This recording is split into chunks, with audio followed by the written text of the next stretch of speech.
Chennai Silks in mega summer sale. Summer வந்தாச்சு. What's your plan for this holiday? எங்க கிட்ட விட்டுருங்க, நாங்க பாத்துக்கிறோம். GT Holidays, South India's #1 travel brand. மாண்புமிகு முதலமைச்சர் அவர்கள்,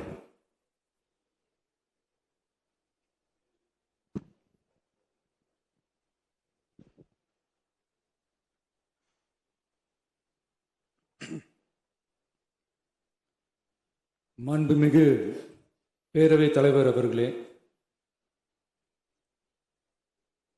மக்களே மக்களுக்காக மக்களால் நடத்தும் ஆட்சி மக்களாட்சி என்றார் அமெரிக்க முன்னாள் குடியரசுத் தலைவர் திரு ஆப்ரஹாம் லிங்கன். இன்றைக்கு அமைந்துள்ள மக்களாட்சி மலர்வதற்கு மக்களிடம் உள்ள பெரும் எதிர்பார்ப்பு, அவர்களுடைய எதிர்பார்ப்புகளை இப்பேரவையின் கவனத்திற்கு கொண்டு வந்து அதனை செயல்படுத்துவதற்கான திட்டங்களை, சட்டங்களை அமல்படுத்த வேண்டிய பொறுப்பு இப்பேரவைக்கு உள்ளது. அதிகமான மக்கள் அதிக நன்மைகளை இந்த ஆட்சி காலத்தில் நன்மை பெற்றுள்ளார்கள் என்கிற வகையில் நம்முடைய செயல்பாடுகள் அமைய வேண்டும். இங்கே அனைவரும் சமம்.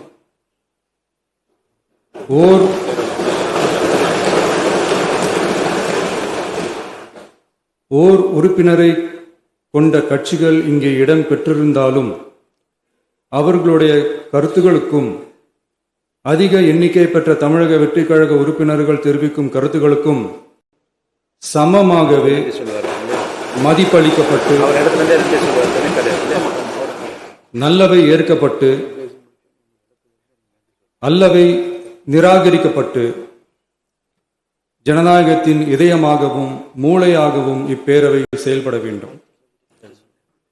அதற்குரிய வகையில் பெருமை வாய்ந்த வரலாற்று சிறப்பு கொண்ட இப்பேரவையை நடத்தி செல்லும் பண்பை பெற்றுள்ளவரையே தமிழக வெற்றிக் கழகம் முன்மொழிந்து தாங்கள் இன்றைக்கு இந்த ஆசனத்தில் அமர்ந்துள்ளீர்கள்.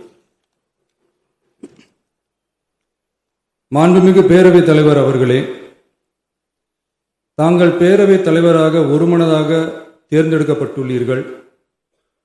தங்களை இந்த ஆசனத்தில் மாண்புமிகு பேரவை முன்னவரும் எதிர்க்கட்சி தலைவரும் தங்களுடைய கரங்களை பிடித்து அழைத்து சென்று அமர வைத்தார்கள். இந்த சம்பிரதாயம் எப்படி வந்தது என்று சொன்னால் சுவாரஸ்யமாக இருக்கும். பெரிய வரலாறு இச்சம்பவத்தில் உள்ளது. இங்கிலாந்து நாட்டில் உள்ள பாராளுமன்ற நடைமுறைகளை போன்றதே நம்முடைய பாராளுமன்ற நடைமுறைகளும். மன்னராட்சி இருந்த காலத்திலேயே அங்க பாராளுமன்றம் இயங்கியுள்ளது. அக்காலத்தில் அனைத்து அதிகாரங்களையும் பெற்ற மன்னரும் இருந்தார், பாராளுமன்றமும் இயங்கியது. அங்கே மன்னர் ஒரு பணியை செய்ய வேண்டும் என்று விரும்புவார், பாராளுமன்றம் அவருடைய விருப்பத்தை பெரும்பாலும் நிராகரிக்கும். மன்னர் விரும்பிய காரியத்தை பாராளுமன்றம் நிராகரித்து விட்டது என்கிற செய்தியை மன்னருக்கு சொல்ல வேண்டியவர் பாராளுமன்ற தலைவர், ஸ்பீக்கர் என்பார்கள். பாராளுமன்றத்தின் கருத்தை மன்னரிடம் சொல்ல வேண்டியவர் ஸ்பீக்கர். அதற்கு துணிவு வேண்டும்.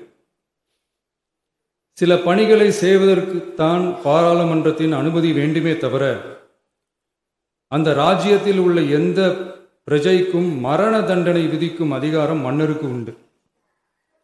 தான் விரும்பியதை பாராளுமன்றம் நிராகரித்து விட்டது என்று சொல்லும் ஸ்பீக்கருக்கு மரண தண்டனை விதிக்கும்படி ஆணையிடுவார்.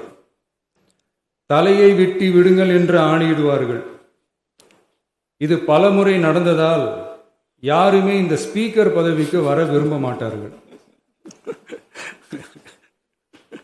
எனவே புதிதாக பாராளுமன்றம் அமையும் போது ஸ்பீக்கர் பதவிக்கு ஒருவர் அறிவிக்கப்பட்டவுடன் அவர் உடனே தலை தப்பித்தால் போதும் என்று ஓட்டம் பிடிப்பார். அணை முன்னவரும் எதிர்க்கட்சி தலைவரும் அவரை தடுத்து நிறுத்தி அவர் கைகளை பிடித்து இழுத்து வந்து ஆசனத்தில் அமர வைப்பார்கள். இதுதான் அந்த காலத்தில் இருந்து வந்த மரபு. ஜனநாயக முறை ஏற்பட்ட பிறகும் இம்மரபு தொடர்கிறது. நிச்சயமாக தமிழக வெற்றிக் கழக உறுப்பினர்கள் அனைவருமே உங்களுக்கு உதவிகரமாகவே இருப்பார்கள் என்கிற வாக்குறுதியை இந்நேரத்தில் அளிக்க விரும்புகிறேன்.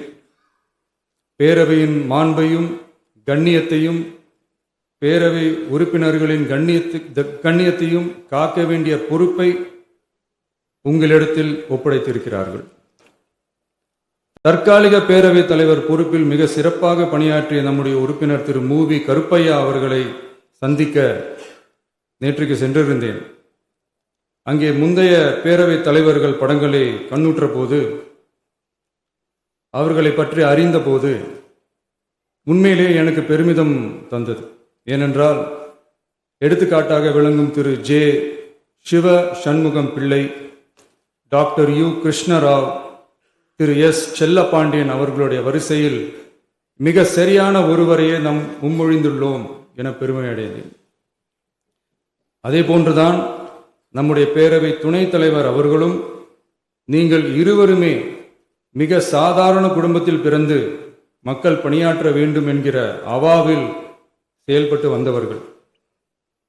குணம் நாடி குற்றமும் நாடி அவற்றுள் மிகை நாடி மிக்க கொளல் எனும் வள்ளுவரின் வாய்மொழிக்கேற்ப சட்டமன்ற நடவடிக்கைகள் சீராக செம்மையாக அமைதியாக நடைபெறும் வகையிலும் சட்டமன்ற ஜனநாயக பண்புகள் நெறிமுறைகள் பேணி பாதுகாக்கப்படும் வகையிலும் இந்த அவைக்கு பேரவைத் தலைவரும் பேரவை துணைத் தலைவரும் பெருமை சேர்ப்பீர்கள் எனும் நம்பிக்கை எனக்கு உண்டு. அரசியலுக்கு அப்பாற்பட்டு மனிதர்களை மதிக்கும் நல்ல பண்புகள் நிலைநாட்டப்பட வேண்டும்.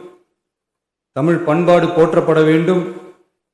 அவையின் மரபும் மாட்சிமையும் மதிப்பும் காக்கப்பட வேண்டும் என்ற நல்லெண்ணத்தின் அடிப்படையில் அந்த பதவி ஏற்றுள்ள தங்கள் இருவராலும் காப்பாற்றப்படும் என்னும் நம்பிக்கையை மீண்டும் தெரிவித்து என் உரையை நிறைவு செய்கிறேன். நன்றி, வணக்கம். நக்கீரன் டிவிக்கு சப்ஸ்கிரைப் செய்யுங்கள். உங்கள் ஆதரவே எங்கள் பலம். ஆசிரியர்களுக்கு நண்பனாகவும் மாணவர்களுக்கு ஆசானாகவும் திகழும் தேர்வு வழிகாட்டி. ஒவ்வொரு பாடத்திற்கும் அனுபவமிக்க ஆசிரியர்களின் துல்லியமான தெளிவான விடைகள். CNC இருக்கு, தேர்வு பயம் எதற்கு? இது தீரன் பப்ளிஷிங் ஹவுஸ் விற்பனை வெளியீடு.